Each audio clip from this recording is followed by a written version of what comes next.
Hello. Hello.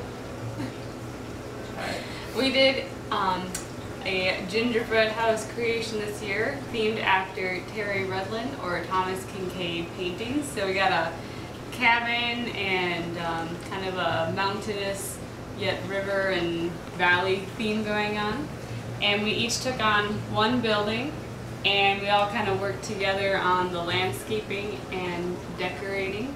So first up is Josh's plantation home.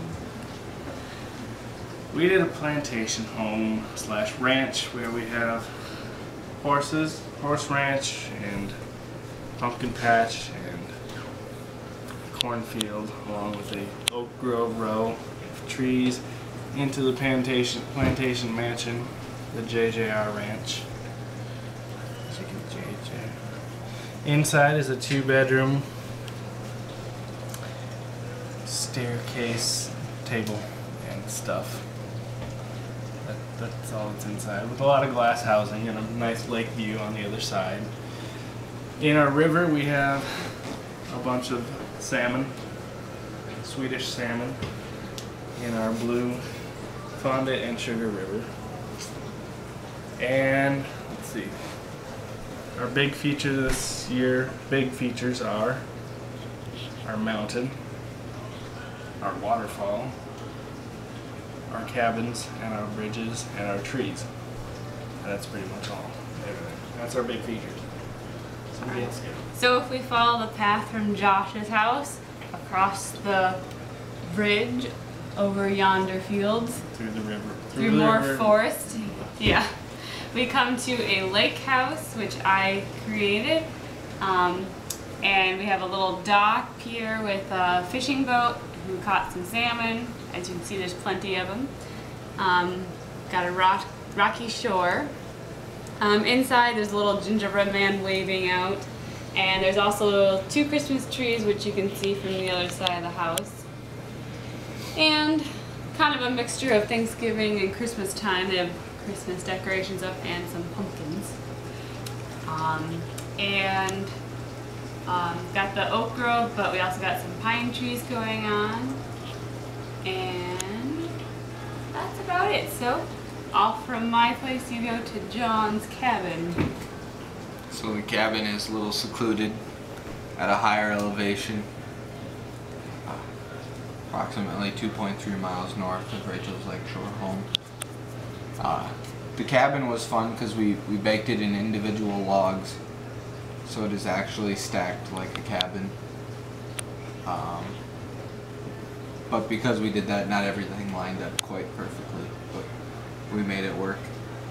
There's snow on the roof of the cabin because it's just starting into the winter time. Snow kind of melted off the ground.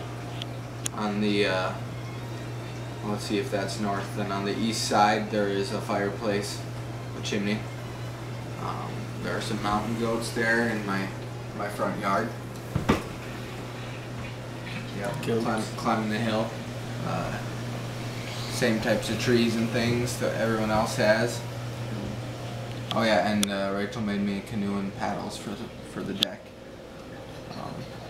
The inside is not decorated because it's abandoned for the winter.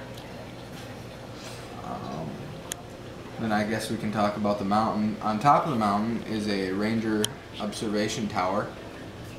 That was a fun little project to put together. That tower, in fact, gets this whole project up to about 20 inches height. And let's see what else we have a river up on the top. It's a little more green. It's a mountain stream. There are salmon up there that managed to jump up that waterfall. Up the waterfall and into the waterfall was probably the most time-consuming endeavor from this year's project. Obviously, since it's a mountain, there's snow on top. There's a squirrel with a nut. There's a bear fishing. Yeah, catching some fish. bear catching fish. Uh-huh. Rachel's big contribution to this whole project was the fondant trees and the animals that you see. The horses, the goats, the sheep. Rachel's the artistic one, so. So all the trees, the pine trees. Yeah. The the whole landscaping area, the mountain and all the different layers are made of Rice Krispie bars smashed together to form. And covered in fondant. Yep, covered in fondant, frosting, and then on the back side we have our We signed our names with our gingerbread men and a lady. We got Josh and John and me, Rachel. We're hanging on the side of the cliff. And that is 2011. Yep, that's it.